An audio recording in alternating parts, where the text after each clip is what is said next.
Hello friends, welcome to home food zone. இன்றைக்கி இந்த வீடியோவில் ரொம்பவே ஹெல்த்தியான டிஃப்ரெண்ட்டான ஒரு பிரேக்ஃபாஸ்ட் ரெசிபி.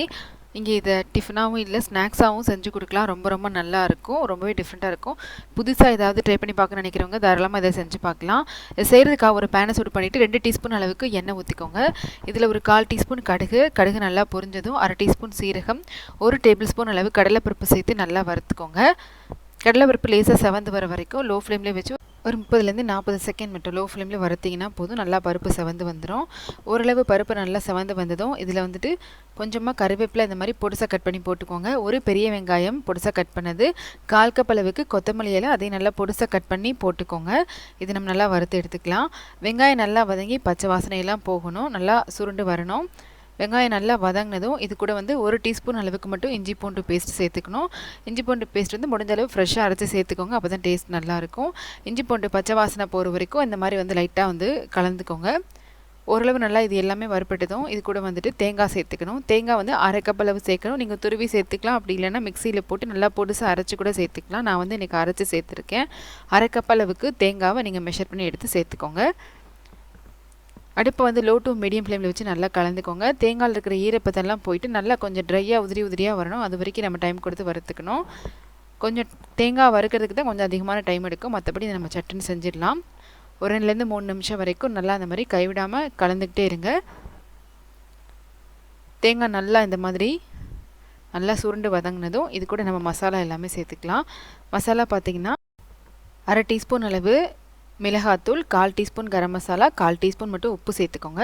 மற்றபடி உங்களுக்கு பிடிச்ச மசாலா ஏதாவது நீங்கள் சேர்க்குறதா இருந்தால் சேர்த்துக்கலாம். காரம் அதிகமாக வேணும்னா அதுக்கேற்ற மாதிரி மிளகாத்தூள் வந்து அதிகமாக போட்டுக்கலாம். இப்போ அடுப்பு லோ ஃப்ளேம்லேயே வச்சுட்டு மசாலா நல்லா இந்த தேங்காய் மிக்ஸோட எல்லா பக்கமும் படுற மாதிரி பொறுமையாக கலந்துக்கோங்க. ஒரு நிமிஷத்துலேருந்து 1 நிமிஷம் மசாலா நல்லா பச்சை வாசனை போனதும் இதை எடுத்து ஸ்டவ் ஆஃப் பண்ணி வேற ஒரு பிளேட்டுக்கு நம்ம மாற்றிக்கலாம்.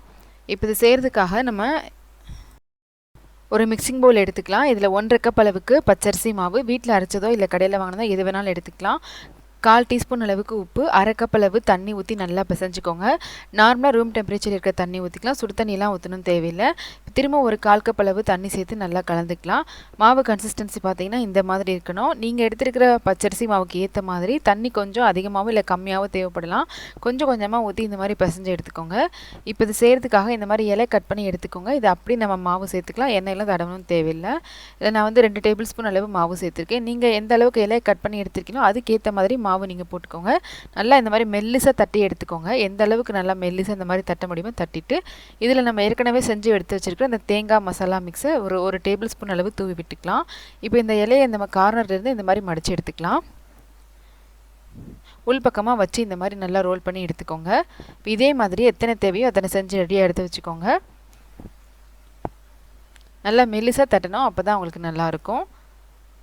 இதுக்கு மேலே மசாலா தூவி இதையும் நம்ம மடித்து எடுத்துக்கலாம்.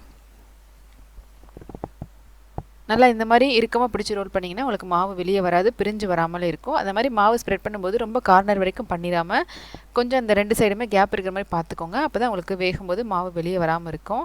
இப்போ இது வேக வச்சு எடுக்கிறதுக்காக இந்த மாதிரி ஒரு ஸ்டீமரில் அடியில் தண்ணி ஊற்றி சூடு பண்ணிவிட்டு மேலே அந்த ஸ்டீமர் வச்சுக்கலாம். இதுக்கு மேலே நம்ம வாழை இலையை வச்சு வேக வச்சு எடுத்துக்கலாம். ஹை ஃப்ளேமில் வச்சு ஒரு 7லேருந்து 8 நிமிஷம் வேக வச்சா போதும், நல்லா சூப்பராக வெந்து வந்துடும். நல்லா வெந்தோடனே எடுத்து நீங்கள் அப்படியே சர்வ் பண்ணலாம். இதுக்கு சைட் டிஷ் எதுவுமே தேவையில்லை, அப்படியே சாப்பிட்லாம். ரொம்ப நல்லாயிருக்கும். நல்லா சாஃப்டாக இந்த மாதிரி மசாலாவோட சேர்த்து சாப்பிட்றப்ப டிஃப்ரெண்ட்டாக இருக்கும். கண்டிப்பாக இதே மாதிரியே நீங்களும் செஞ்சு பாருங்கள். இந்த ரெசிபி உங்களுக்கு பிடிச்சிருந்ததுன்னா லைக் பண்ணுங்கள், ஷேர் பண்ணுங்கள், கமெண்ட் பண்ணுங்கள். கண்டிப்பாக ஹோம் ஃபுட் ஜோனுக்கு சப்ஸ்கிரைப் பண்ண மறக்காதீங்க. நாளைக்கு இதே மாதிரி நல்ல ரெசிபியோட உங்களை வந்து மீட் பண்ணுறேன். அது வரைக்கும் பாய்.